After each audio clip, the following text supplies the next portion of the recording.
பாருங்கள், சுண்டல் கருப்பு சுண்டல் தான் வைக்க போகிறேன். கருப்பு சுண்டல் சாதம் தான் செய்ய போகிறேன். இது எப்படி செய்கிறதுன்னு பார்க்கலாம். அதுக்கு முன்னாடி இதையும் வந்து ஊற வச்சுட்டு நைட்டே ஊற வச்சுருக்கேன். ஊற வச்சிடலாம். ஊற வச்சு வேக வச்சு எடுத்து வச்சுருக்கேன். இனி சாதம் செய்யலாம். எப்படி செய்கிறதுன்னா, அதுக்கு அடுப்பில் ஒரு கடாய் வச்சுருக்கேன். வெங்காயம், மிளகா, தக்காளி 3ஐயும் போட்டிருக்கேன். கூட அந்த கொத்தமல்லி தலையும் போட்டிருக்கேன்.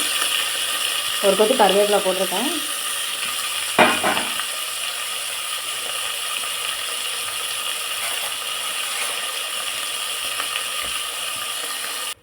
தக்காளி நல்லா மசிஞ்சு வச்சு பாருங்கள். அடுத்து சுண்டல் போட்டுக்கிறேன். 2 கப்புக்கு 2 கரண்டி போட்டிருக்கேன்.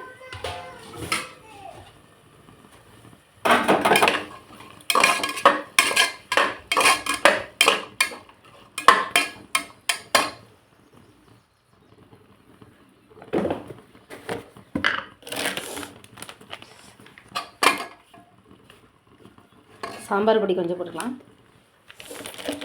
ஒரு ஸ்பூன் முழுசாக போட்டேன்.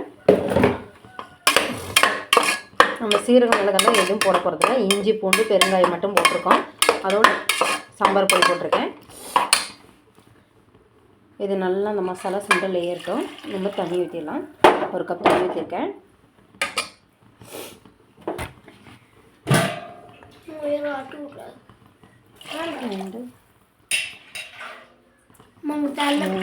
குட்டி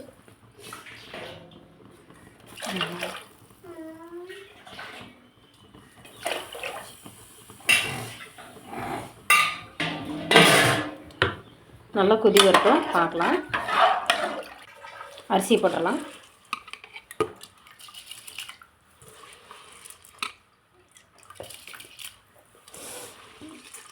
எங்களுக்கு தண்ணி அதிகமாக பிடிக்கும். அதனால் 2 டம்ளர் தண்ணிக்கு நான் 5 டம்ளர் அரிசி போட்டு 5 டம்ளர் இந்த 2 டம்ளர் அரிசிக்கு 5 டம்ளர் தண்ணி ஊற்றிருக்கேன். ஏன்னா எங்களுக்கு பழைய அரிசி தண்ணி நிறைய இழுக்கும்.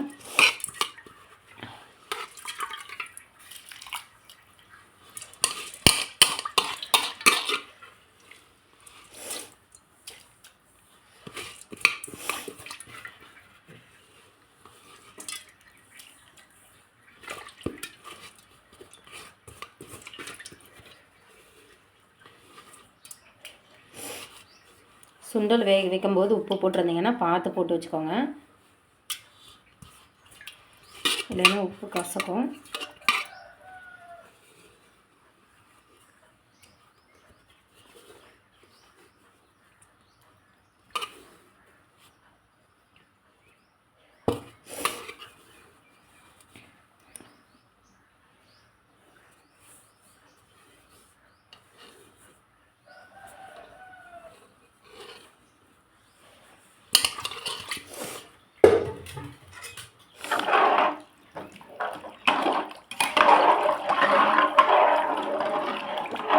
எனக்கு உப்பெல்லாம் கரெக்டாக இருக்கும். அதனால நான் வந்து கொதி விடல. அப்படியே குக்கர் போட்டு மூடி வைக்க போகிறேன். நான் குக்கர்லேயே தான் வந்து வேக வச்சுருந்தேன். அதனால் குக்கர் மூடி போட்டு வேக வைக்கிறேன்.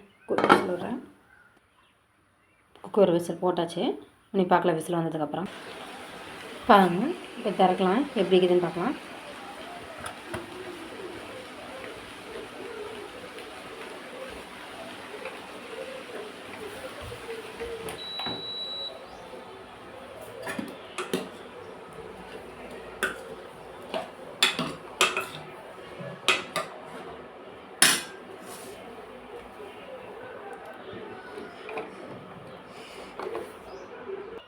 பார்க்கலாம் சாப்பாடு என்ன பார்த்தீங்கன்னா,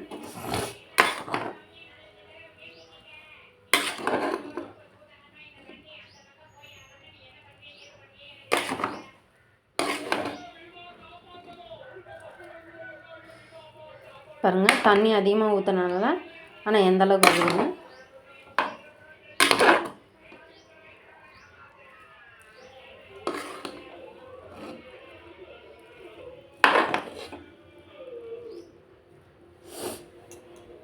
பாருங்கள் சுண்டலை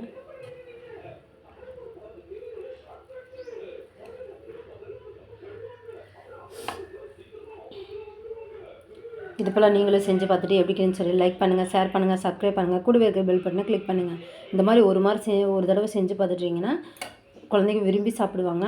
இது போல் செஞ்சு பார்த்துட்டு எப்படின்னு சொல்லி லைக் பண்ணுங்கள், ஷேர் பண்ணுங்கள், சப்ஸ்கிரைப் பண்ணுங்கள். இது வரைக்கும் எங்களுக்கு ஆதரவு கொடுத்த அனைவருக்கும் ரொம்ப நன்றி. இனி கொடுக்க போகிறவங்களுக்கும் அனைவருக்கும் ரொம்ப நன்றி.